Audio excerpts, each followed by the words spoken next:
Good morning, guys. Thank you for tuning in to the forecast. This is Dan. Welcome to my channel, Engelgeist. For those of you that are new, welcome. For those of you that are coming back, welcome back. For those of you that support me over on Patreon, thank you so very, very much. You guys know how important you are to me. Today is the forecast for Tuesday, the 19th of May. It's not necessarily set in stone for that day. I do ask sort of my guides and angels and ascended masters and everybody. I ask them to sort of bring the highest message for the greater good of the greater collective. So this could be finding its way to you on a different day other than the 19th. Please watch it. It may have some resonance or make some sense to you in whatever your given situation may be. So all of my dailies are set to reach people whenever they're supposed to, and I trust that spirit has a way of doing that. Our own spirits even have a way of making our minds and our egos find what the information we need to find stops us dead in our tracks sometimes, right? But we have to trust that and know that we find exactly what we need to find when we need to find it. So that's the intention set behind each and every reading that I do. So please don't turn it off if it's not May 19th. For those of you that are watching on May 19th, thank you for being, regular watchers or viewers. I really appreciate it. If you want to support the channel even more so, you can like the video, share the video out, comment on the video. If you want to support the channel financially, you can book a private reading with me via my Facebook business page. You can go to patreon.com and pick a subscription level. If you do pick the lowest subscription level, you do get the daily forecast a day early, so you can plan ahead. What else? And if you want, you can follow me at Instagram at Engelgeist333. Okay. And also in my video descriptions, if you see a deck that you like in my unboxing videos or anything like that, if you click through on the link in the video description and purchase the deck that way, I get a small percentage of the sale from Amazon as an Amazon affiliate. So that's another way to support the channel. It's like you're throwing me like a tip. You can always use my Linktree links to contact me at my Facebook business page, ask me any questions, book any readings. Tips are greatly appreciated too. If there's a reading that resonates with you and you want to just send me a 5-spot or whatever, feel free to do so and just let me know what reading it was for. It's a great way to validate if something really moves you or you enjoyed it. It just lets me know that what I'm doing is of value. Okay? So let's see what's going on for you guys for Tuesday the 19th. It's been some interesting energy. The moon card has shown up twice in 2 days for this week, which says to me our intuition is going to be kicking in on high. We do have that new moon coming at the end of the week on Friday, which will make for interesting changes and new beginnings. We also have a lot of stuff happening in, I want to say, the sign of Gemini. We're getting ready to go into Gemini season. Our moon is right now in Aries, but I believe in the new moon will be in the sign of Gemini during Gemini season, I believe. Don't quote me on that. I'm not a full-bore astrologist, but I think that's where we're going to be at. It's going to create for some major changes. Also, we have a bunch of the planets are going retrograde. We're beginning retrograde season, which always brings about interesting results and challenges. And for some of us, we do well during retrograde season. It's not necessarily always a challenge. What's the other thing I was going to mention? Oh, there's some eclipses happening too. So keep an eye out for that. There's a lot of stuff going on, guys. So if you're feeling a little whack right now, that's okay. Or if you're feeling a little bit out of sorts, different, challenged, we're facing sort of unprecedented times right now, especially with this whole pandemic thing. And as that sort of fades into the background as Saturn retrogrades back into Capricorn, which has been in for a long time, we might feel our energy start to resettle again and get a little bit more stable, because that would definitely be the energy of Capricorn. But it is going to go back, I think, in December or at the year's end back into Aquarius, so we could get another bout of something crazy. So just be prepared for that. Now would be the time to strengthen yourself and get yourself as geared up and ready for us to have Saturn go direct again and back into Aquarius. Sort of regrow us in some way, shape, or form. Alright, so let's see what the card is. The other thing I wanted to say too is that Coyote card has my interest this week. Oh my god. Alright, so this was our midweek cards for this week. It's the Three of Cups. To me, this Three of Cups energy, generally in a Three of Cups reading, excuse me, Three of Cups is all about celebration. Cups being the element of water and the sort of the realm of the emotions, that sort of thing. To me, this is always about coming together and celebrating. But for me, I don't feel that with this card at all. I feel like this is more about finding one's own internal strength, one's own internal emotional voice, finding, like, I look at this cauldron and I see this idea of taking the ingredients that we have and working them into like sort of this ideal combination or sort of fabrication. Well, fabrication is the wrong word because that sounds sort of fake to me. But like taking what our assets are and even our what we would maybe deem as insecurities or the things that intrinsically make us us, right? Putting them into this cauldron, allowing the fire of spirit to sort of burn underneath that, to sort of heat that up, create some movement in them. We have these energies of the sun and the moon, or sort of the cycles. This could also represent two moons, like from full to crescent moon, right? Like the cycles of the moon. But we have that connection to all of that right now. And so I feel like coupled with an idea or a focus on positivity, on our own strength, on our own clear sort of ideals or goals, we can start to create this soup or concoction of within us to work in alignment with sort of everything that's going around us, everything that's going on around us, to create sort of our dreams, and that would be this castle up in the sky. To me, I feel like this is a very powerful card. I feel like there's a lot of strength, there's a lot of direct communication in this card, which will be interesting to see because I think Mercury is about to go retrograde, which usually fucks up communication. But to me, I feel like this feels like us being more direct, more empowered, and that is a reason to celebrate. That's that celebratory energy that I feel like comes coupled along with the Three of Cups. Generally, the Three of Cups is like a gathering, an emotional gathering that brings people together in a celebratory manner, right? We actually saw, I believe, the Three of Cups in last month's Cupid reading for the month of May. So it's interesting that this Three of Cups keeps showing up this week. Because in my Cupid's Love reading for my viewers over on Patreon, the Three of Cups was very prominent in the May reading. And we're looking at three with a different deck, and the Three of Cups is here. So I'm going to say this. I think that those of us that don't believe we're creating something right now, we need to get into that space of actively focusing on that, setting our intention around that. Even if we don't feel like we're moving. See, the reason why I say this, I don't think like we feel as though we're moving. This cauldron is sort of staying stationary. We also end this week with the Hierophant, where he's seated in front of a very similar cauldron. To me, he feels planted and grounded. So it doesn't feel like there's a lot of movement or actual physical movement, but there's something going on etherically, emotionally. That's the mist of rising up here, touching these planets. That's this mist that's creating the strength of this lion here. So, and even the mist of this castle in the clouds, right? This is sort of that emotional feeling that is connecting us to our spirit, connecting us to our desires. This is more, I would say, if anything, more internal work than external work, right? And that's what I mean by not seeing a lot of movement, yet we're still actually achieving quite a bit through even like the simple pondering of what it is that we want to come next and then being direct about it. That's this arrow here, being sort of firm, strong, firm-willed in heading towards that. Okay. Now that coyote energy that we saw in the mid part of the week, or for the week, that sort of warning card that came off on Sunday. If you haven't watched Sunday's forecast, it will be up on the left-hand upper corner at the end of this video. You can always watch that. That coyote energy also with some of these flames here. Like I felt like some of us are going to be dealing with some sort of shifty energy, some energy that sort of challenges us. This Three of Cups says to me that actually those of us in the know, those of us that are watching, we're actually paying attention. We're starting to brew our concoction of who we are, where our attributes are, and exemplify those things quicker, faster, because we're aware of that.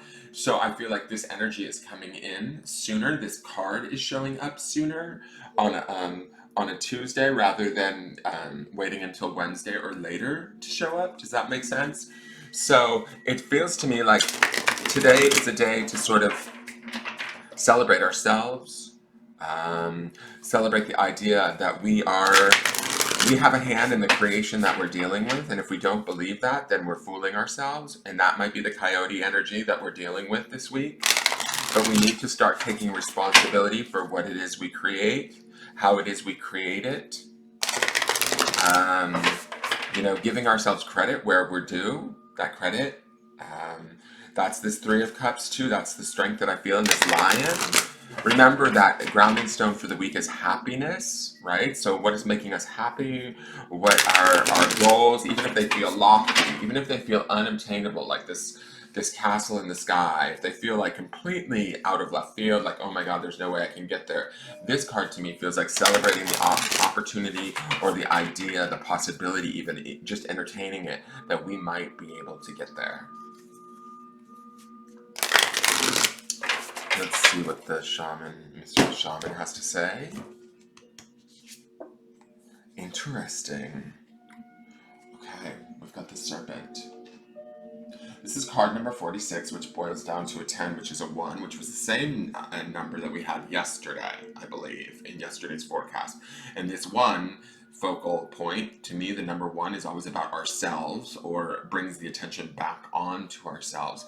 When I look at this Serpent card, to me, there's 2 different heads to this serpent. He's sort of never ending. What's going on with him? Let me just look here.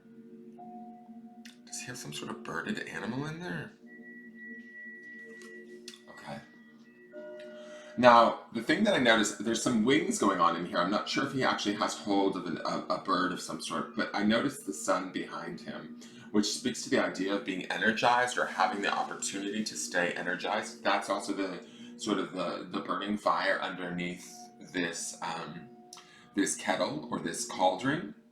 Whatever our plans are, whatever our desires are, whatever feels celebratory and exciting, we want to stoke those fires with this energy of the sun, right? We have the sun here and the moon here, sort of in balance and sort of working us or aiding us in moving us forward through the midweek. Snakes are always about transmutation, the idea of taking in something that maybe, or having something within us, let's say this, having something within us that maybe we feel shame about, maybe we feel anger or frustration with ourselves about, but being able to transmute our relationship to that or our perception of that aspect of self, and actually understanding that it is a part that makes us intrinsically us. And that's what I was talking about with this soup that I feel like is in this cauldron. It's like taking all aspects of self, both positive and even those things that we might deem as negative, and really utilizing them to, I don't know why I'm using all these cooking references, but to set them at a boil so that we start to move forward, so that we start to embrace who we are and understand that we are sort of made perfectly authentic in who we are, right? Or that who we are, flaws and all, is actually exactly who we're supposed to be in this given moment. And to experience the sort of the freedom and the celebration of that, right? I love that we have this sort of like snake down here and the snake here, and we have the 2 different directions. To me, this feels like the symbol of sort of like Pisces in a way, or the Gemini sign with the twins. It's like being pulled in 2 different directions, or having the light side of ourselves and the dark side of ourselves. But this sun is shining on all of it, allowing us to transmute all of it, to embrace all of it, to allow us to celebrate all of it in this 3 of Cups, and to sort of utilize all aspects of self to move ourselves forward in hopefully what is a positive direction. I'm going to read Snake to you guys just because I'm interested to see what Snake says. Let's see what Snake says. To me, it's about like transmuting sort of the things that, like shedding light on who we are, both positively and negatively, and embracing all of it. All right, let's see. And there's also balance in both of those 2 snake heads, which remind me of the balance of this moon and sun here. There's a balance going on there. And it's funny to me, the other message that I'm going to say this before I read this, to me when I'm looking at the body of this snake, it feels like no matter what path we take, we're going to get there, is what I'm hearing. It all sort of leads to the same place. Does that make sense? I don't want to say that we don't have choice, free will, and different outcomes, but we're all sort of destined to arrive at the same place, no matter which sort of head of the snake we follow or which sort of winding path we take. We will still sort of not have the same experience, but still have an experience that's of value and of worth. All right, let me see here. Let me find snake. I'm talking too much. 46, snake. The serpent. Sorry, it's the serpent. The essence. The serpent is the life force of Mother Earth. The coiled serpent of the Kundalini brings passion, healing, and renewal. She offers us the fruit of the tree of knowledge and in the Garden of Eden, and reminds us to shed the past the way she sheds her tired old skin. Serpent comes to offer you the forbidden fruit that will set your passion and creativity free.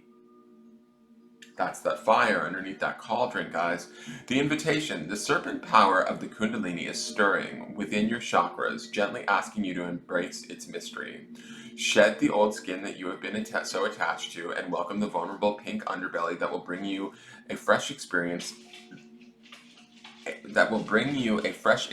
of your life. Your passion and sexuality are awakening, and this can be scary. Trust the wisdom of serpent to transform your sensual energies into beautiful original manifestation. Some of you all might be getting laid, okay? The medicine. When you shed the past gracefully, life will not strip it away with great drama. Indeed, that is something you want to avoid. Do not use your energies to seduce others or allow yourself to be seduced, even by your own ideas. Interesting. Let me read that again. When you shed the past gracefully, life will not strip it away with great drama. Indeed, that is something you want to avoid. Do not use your energies to seduce others or allow yourself to be seduced, even by your own ideas. That to me also feels a bit about that like coyote trickster energy that we saw in that card on Sunday. So paying attention to that aspect of this serpent card also speaks to the idea of not allowing ourselves to get like hoodwinked by our own thoughts or, you know, limitations, misconceptions. Let's see what the grounding's down in for this day. Okay, beautiful. This is going to be sort of sideways. Oh, hi, Arthur. I'm so glad you came to join us. So this is wisdom. Little wonky wisdom for you. This is, as far as wisdom is concerned, I feel like this is wisdom in ourselves and who we actually are.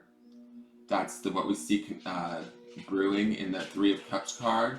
That celebration of who we actually are. The snake aspect of this is about transmuting some of that wisdom, both in positive and negative aspects of self, and utilizing that, shedding light on it, and utilizing that to sort of propel us forward, allowing us to shed off things that no longer work for us, utilizing that wisdom to sort of lead us towards that happiness that we saw on Sunday's grounding stone. We've got to remember that that grounding stone of happiness is underneath this wisdom. So how is our wisdom or our awareness going to lead us towards our happiness? How are we going to utilize that energy or that focal point, that how are we going to ground in that pursuit today through our own personal wisdom about ourselves? There are going to be things I feel like that are going to be unknown to us today. Just in this Three of Cups, the ephemeralness of this lion feels like there's beautiful strength and power there, but it's also like sort of not fully realized yet. We're about to learn about that, or we are in the process of learning about that. Does that make sense? We're gaining that wisdom of that aspect of ourselves and celebrating that. And as we do that and we move forward today, we're like pursuing our happiness. Being mindful, again, I'm going to say this because that coyote card cannot get out of my mind. Being mindful of any sort of tricks, not only outside influences may play on us, but also our own mind. That's what's being reminded here with this serpent card. Okay? That is your forecast for the day, you guys. I hope you enjoy it. I hope it makes sense. It's going to be an interesting week, I have a feeling. So please take this and utilize it as you see fit. Leave me a like, a share, a comment, a subscribe, and let me know if this made sense to you at all, or if it's resonating. I hope that it brings you guys insight and validation for the day, and I hope that you have a wonderful Tuesday. I will see you guys tomorrow. I'm excited to see where these go because this Three of Cups showing up a little bit early says to me that we might actually see some extra stuff this week. Is what my gut is kind of telling me. Like, I don't feel like we're just going to end at that Hierophant. All right, have a great day. Bye bye.